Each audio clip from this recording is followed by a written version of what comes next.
The Nebula Prime spaceport hummed with the chaos of 1,000 civilizations converging. Eli Harper wiped sweat from his brow as he navigated through the crowd, clutching his repair kit. The environmental systems in Bay 7 had crashed again, and as the station's lead engineer, it was his problem to solve. He didn't see her coming. One moment he was checking his datapad, the next he collided with someone, moving at an inhuman speed. The impact sent them both sprawling, but physics worked differently when one party outweighed the other by alien muscle density. Eli hit the ground hard, his breath knocked out in a painful whoosh. Before he could process what happened, a considerable weight landed directly on top of him. His eyes widened as he found himself face to face with the most striking woman he'd ever seen, alien or otherwise. She had luminescent skin that shifted between deep violet and silver, high cheekbones that could cut glass, and eyes like molten amber that seemed to see straight through him. Her hair, if it could be called that, moved independently, flowing like liquid starlight around her shoulders. "I'm so sorry Eli began, trying to shift beneath her. But she didn't move. Her eyes widened in what he recognized as panic, regardless of species. "Please," she whispered in accented but perfect standard. "Don't move. Not yet." Eli froze, suddenly aware of how intimately their bodies were pressed together. Her curves molded against him in ways that made his mind go blank. She wore a diplomatic suit that hugged every line of her form, and he could feel her heart racing, or hearts, he wasn't sure, against his chest. "What's wrong? Are you hurt?" he asked, forcing himself to focus. "The device," she breathed, her face inches from his. "On my suit. It's a threshold lock, diplomatic security. The fall must have activated it." Eli's engineering mind kicked into gear, despite their compromising position. A threshold lock? Those trigger if the wearer is in physical distress or danger. It's designed to immobilize until security arrives, she finished. But if I move incorrectly, it could interpret the motion as an attack and release a neural pulse. It would incapacitate everyone within 10 meters. The crowd was beginning to notice them. Whispers and pointing fingers made Eli's face burn. "So we're stuck like this?" he asked. Her amber eyes met his, and despite the situation, he saw a flicker of something else. Amusement, perhaps. "I'm Vera Selen, ambassador from the Celestian Coalition. Eli Harper, station engineer, and apparently your temporary cushion." A smile ghosted across her lips, and Eli felt his pulse quicken. "I've had worse assignments." As station security began pushing through the crowd, Eli realized this was going to be a very long day. Security arrived with scanners and concerned faces, but their prognosis was worse than expected. The threshold lock had integrated with Vera's neural pathways during the fall, a rare malfunction. Any attempt to forcibly remove her would trigger the pulse. "We need a Celestian tech specialist," the security chief announced. "The next one arrives in 4 hours. 4 hours. Lying beneath an alien ambassador in the middle of a busy spaceport." "Can we at least move them somewhere private?" one guard suggested. The movement to a nearby cargo office was excruciating. Vera had to remain pressed against Eli, their bodies moving in synchronized shuffles that felt far too intimate. By the time they reached a small, climate-controlled room with only a storage crate and some emergency blankets, Eli was hyper-aware of every point of contact between them. The door closed, leaving them in relative privacy. Someone had thoughtfully dimmed the lights.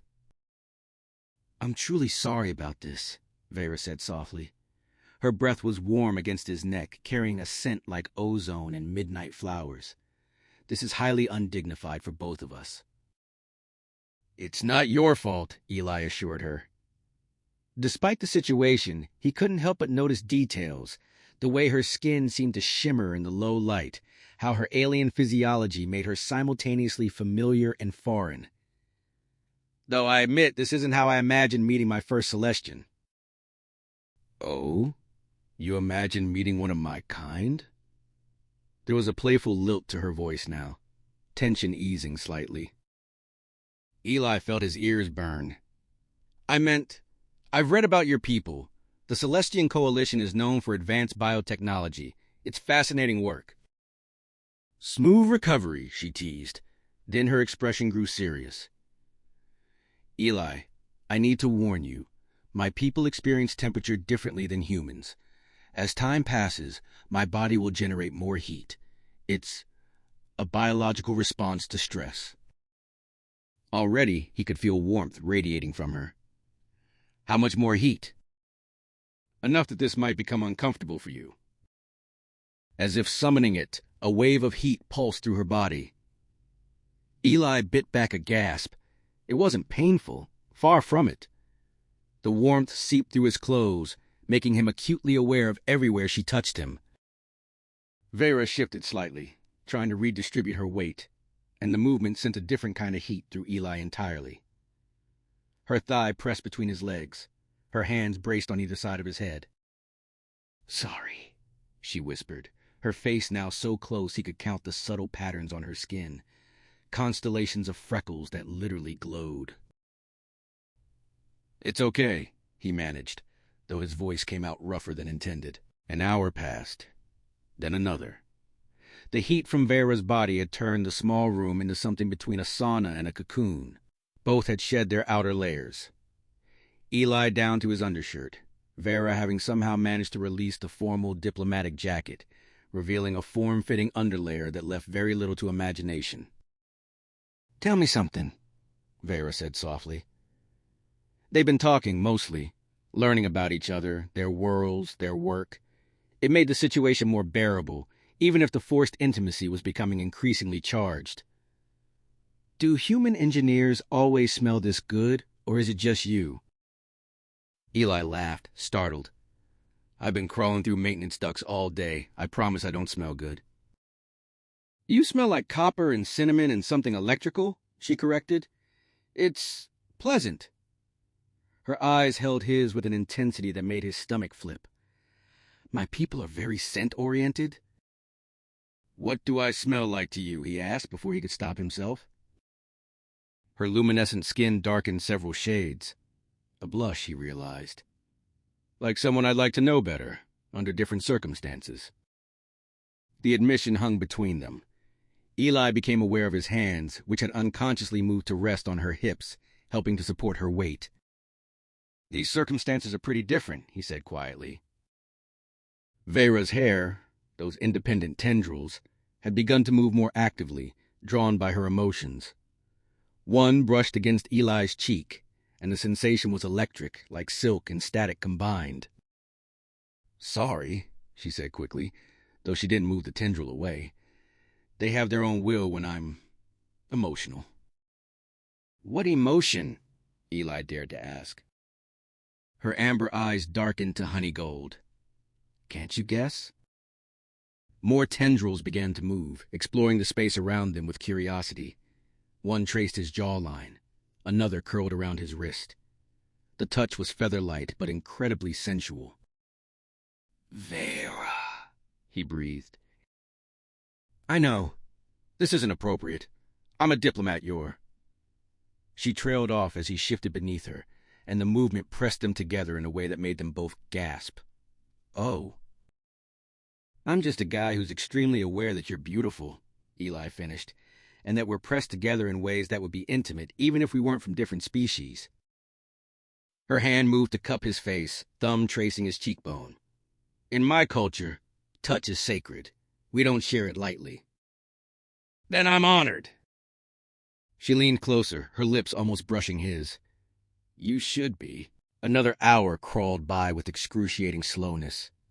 The heat between them had become something they navigated carefully, aware that every shift, every breath, carried potential for something neither could act on. Not here, not now.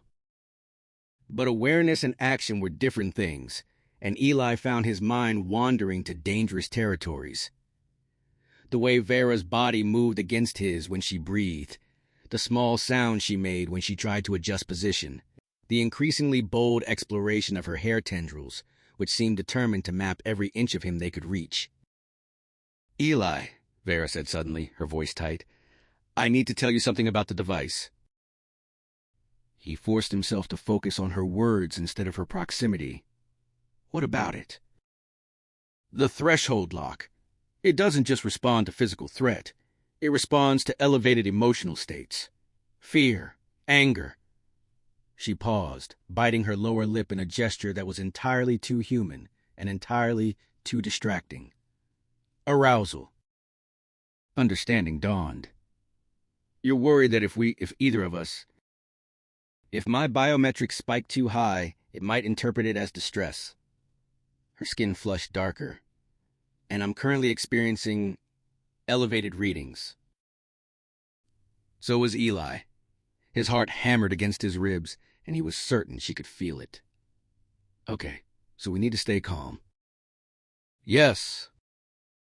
That's going to be challenging. Very. A tendril of her hair traced down his neck, and Vera's eyes widened. I'm sorry. They're responding to what I'm feeling.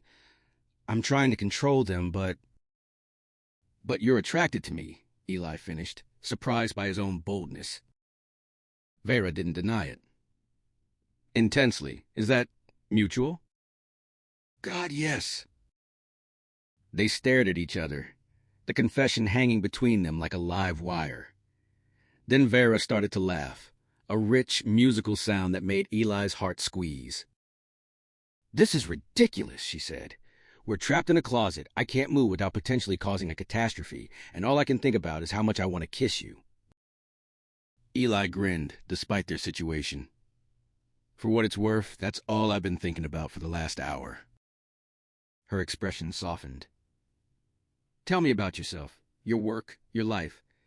Help me think about something else. So Eli talked.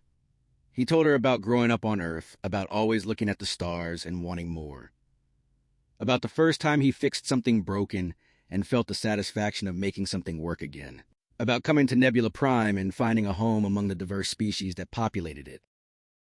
Vera listened, her hands unconsciously stroking his arms, his shoulders, his face. Touch as communication, as comfort. And she shared her own story. Diplomatic training on Celestia, the pressure of representing her world, the loneliness of always being the ambassador rather than just herself. With you, she said quietly, I feel like just Vera, despite everything. I like just Vera. Her smile could have powered the station's reactor. I like just Eli, too. The Celestian tech specialist arrived with 3 hours still remaining on the original estimate, much to everyone's relief. The young woman took one look at Eli and Vera's position and raised an eyebrow ridge that clearly said, I've seen this before. Ambassador Selene, she greeted respectfully, let's get you out of there. The deactivation process was delicate.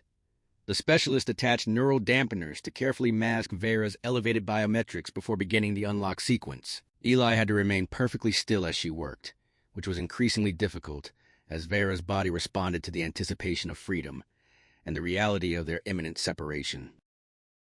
Almost there, the specialist murmured. Ambassador, on 3, you'll be able to move. 1, 2, 3. The threshold lock disengaged with a soft chime. For a moment, neither Eli nor Vera moved, as if reluctant to break the connection that had formed between them over those intense hours. Then Vera slowly pushed herself up, her hands lingering on Eli's chest. The loss of her weight left him feeling strangely bereft. Thank you, she said formally to the specialist, though her eyes never left Eli's face. I appreciate your prompt arrival. The specialist smiled knowingly. Of course, Ambassador. I'll file my report. These malfunctions happen more often than you'd think. She paused at the door. I'll give you a moment. Alone again, but this time with freedom of movement. Eli sat up slowly. His body ached from the prolonged position, but he barely noticed. Vera stood before him, smoothing her diplomatic jacket, but her hair tendrils still moved restlessly. I should apologize again, she began. Don't. Eli stood, finding himself eye level with her. That was actually incredible. Strange, yes. Uncomfortable at times, but incredible. Vera's smile was radiant.